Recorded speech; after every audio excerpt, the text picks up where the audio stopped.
لہٰذا آج اگر پہلے سے کہیں زیادہ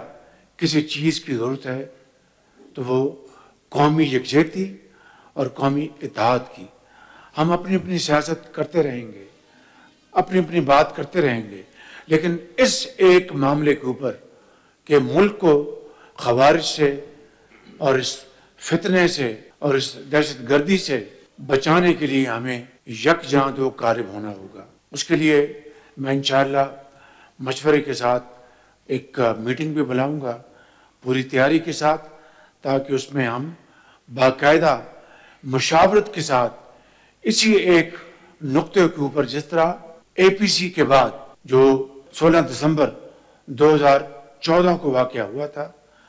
پشاور میں، مجھے یاد ہے اسی طرح ٹیبل پہ ہم سب اکٹھے ہوئے تھے اور یہ فیصلہ کیا تھا کہ ہم انشاءاللہ مل کر اس کو ہم شکست دیں گے۔ اور آئیے آج اس میٹنگ کے اختتام پر ہم یہ اللہ تعالیٰ سے دعا کریں کہ انشاءاللہ ہم سب مل کر پاکستان کو ایک عظیم مملکت بنائیں گے انشاءاللہ۔